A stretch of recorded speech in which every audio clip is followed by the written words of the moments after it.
something like that. Kailangan, yung mga katanungan natin when we are facing problems, we look for answers sa iba-ibang source. Diba? Book ni ganito, book ni ganyan, tanong dito, tanong yan. At minsan, baka may mga pumupunta pang manghuhulang Kristiyano parang hindi pa sapat sa Biblia. Alam niyo ba mga kapatid, when Brother Branham was praying to God kung si Meda, yung asawa ni Brother Branham na pangalawa, when she was praying to God kung tatanggapin niya ba si Brother Branham kasi biyudo na siya eh. Sabi niya, Lord, tulungan mo ako mag-decide kung tatanggapin ko ba ito si Brother Branham. Pagbukas niya mga kapatid, Malakay 4:5. Behold, I send you.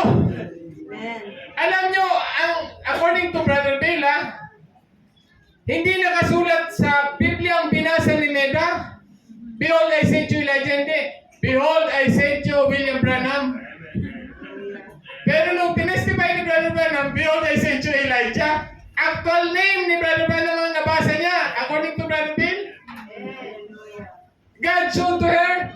Nakita niyo, major decision in life. You do not base your decision sa ibang tao, sa Biblia.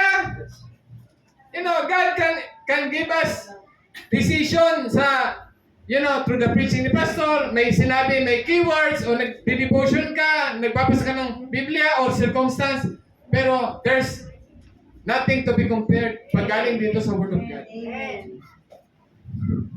Oh, brothers and sisters. So we tend to search for our timeline in life. Sa ibang book, sa ibang source. So sometimes we plan our life, mga kapatid, sa iba-ibang philosophy natin, logic natin. Sometimes, mga kapatid, naghanap pa tayo ng paggagayaan natin. No, isa lang ang paggagayaan natin. Follow me as I follow Christ. Amen? So, ang buhay natin hindi po trial and error na iniisip nyo. At ang Diyos, hindi rin siya nagta-trial and error sa inyo at sa akin. Hindi po siya, sandali, mag-trial and error kaya ako kay Brother Ande, kay Brother Chris, kay Brother Sen. Right. Mga kapatid, precise God. Bago kayo panganak, pre-plan ka, lumabas ka. Every day of your life, bawat patak ng luha mo, ano sabi ng Biblia? Sinasalo niya. Bawat hipla ng buhok mo, alam niya. Pag lumagas na, ay, naglalagas na. Ay, alam niya na kung ilang thousand na lang natitira. Paglaban mo, mahangin ngayon, lumipad yung isa, alam ng Diyos kung ilan lang natira. Naubos na. Alam din ng Diyos na wala na. Pero nawala pa talaga siya. There is nothing out of cater. Saan siya galing? Bago siya nawala. Sabi ni Brother Branham. Brothers and sisters. Nothing is out of cater if you only know the concept of life, no? Mga kapatid, ang ganda ng Word of God. So, let's read further. Continue lang. If we know the Word of God, we know we are living. Where we are living. Ang ganda. Diba? Para bang hinahanap mo, Lord, nasaan na ba ako ngayon sa buhay ko? Hinahanap mo sa Biblia. Diba? Lord, nasaan na ba ako? Ano na ba ang next move ko? Hinahanap mo rin dito. Okay. We know the hour that we are living in. We know what lays ahead. We see what we have passed. And the book of God is the revelation of Jesus Christ. His works through the ages that was up to the book of Revelation, and then His promises that is to come. So all of His promises are true. God cannot speak any word without it being confirmed. Every word that He says has to come to pass. Amen. Mga kapatid, with all the scriptures na ating pong binasa, ni-recite, maliban sa ating pag-aaral, yung mga memory verse natin, I think, no, yung selections natin, sa memory verse, simula Psalms 23 hanggang Psalms 37. Kaya yan, isang taon yan nandiyan dyan eh. I think those scriptures alone, wala pa yung, sabihin mo na magbabad ka, magbasa dito. Enough! Enough to plant your life points kung nasaan ka na. Enough! The steps of a good man are ordered by the Lord, and he delighted in his ways. Though he fall, he shall not be utterly cast down, for the Lord upholdeth him in his hand. I have been there in our old and the way that seen the righteous forsaken nor receiving bread. Mga kapatid, lahat yan, wala pa ibang scripture. Malaman na, ito na. Mga kapatid, ang ganda ng Word of God. The way to know our Alpha Omega in our lifetime and thereafter. Diba? Dito namin tatapos sa scripture na ito, Romans 12:1 and 2. I beseech you therefore, brethren, by the mercies of God, that you present your bodies a living sacrifice, holy, acceptable unto God, which is your reasonable service. And be not conformed to this world, but be ye transformed by the renewing of your mind, that you may prove what is that good and acceptable and perfect will of God. Mga kapatid, perfect will of God sa buhay mo. Dagdagan mo pa yan ng Proverbs 3:5. Trust in the Lord with all your heart, lean not on your own understanding. In all your ways acknowledge Him, and He shall direct thy paths. Amen. Brothers and sisters, things that are to be is so great, no? Beyond compare, no? I hope na i-reveal ni Lord ito sa atin nang sa gayon ay tayo ay wala po tayong unnecessary surprise in life. Amen. Maglalakad tayo mga kapatid in the light of the revelation of His Word. Amen. So, let's sing one song, Brother Edward, ideal for the topic, bago ako mag-pray.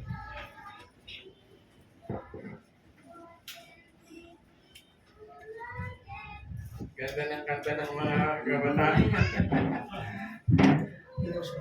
He knows my name. Yeah. Amen.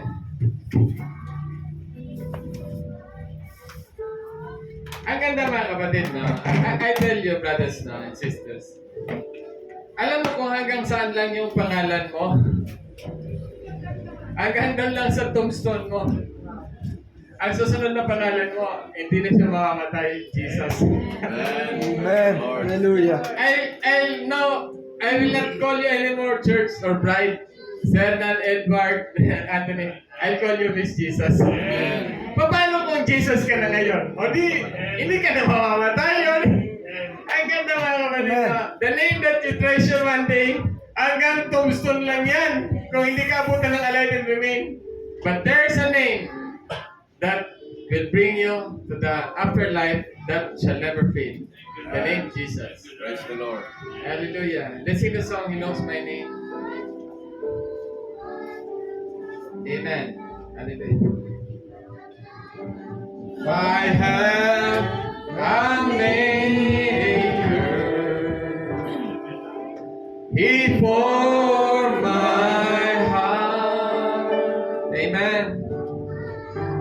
Before even time began, my life is in His hand. He knows my name. He knows my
He sees his tears that falls, and He hears me when I call. And He hears me, and He hears me when I call. Hallelujah, Father.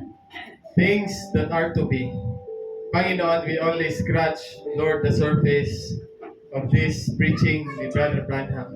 Lord, but I do believe in my heart, Panginoon Diyos, na there are thoughts, Lord, and concept na tinuruan mo kami sa umaga pong ito.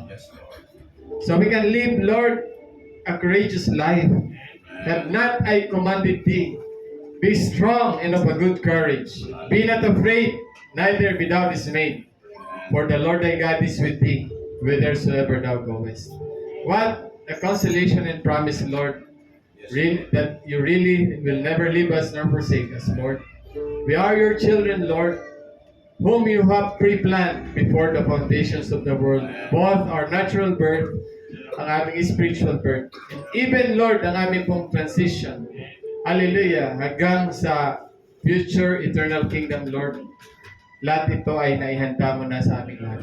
Lord, may you find us faithful, Panginoong Diyos. In every step, Lord, that we make, hallelujah, everything that we do in life, may we serve you with all our heart, with all our mind, and with all our strength. And I ask, Lord, that may you send the spirit of wisdom and revelations about isa po sa amin. Hallelujah. How to conduct our lives, Lord. How to live a Christian life, Panginoong Diyos, and do our purpose, our calling and our election, Panginoong Diyos. Hallelujah. Magkaroon kami, Panginoong Diyos, ng kagalangan to abound in the work of the Lord for as much as we know that our labors are not in vain. Nais po namin, Ama, na one day we will hear that voice that says, "Well done, thou good and faithful servant. Enter thou into the joy of the Lord." We thank you, Lord, for your word. We thank you for the revelation. We thank you, Lord, for the faith that you have placed in our hearts, Lord, to believe. Hallelujah. Every thought of you for us, Lord. Hallelujah. Salamat po, Ama. The Lord bless us and keep us. The Lord make His face shine upon us and be gracious unto us. The Lord lift up His countenance upon us and give us peace. In Jesus Christ's name. Let's sing the chorus. He knows my name. He knows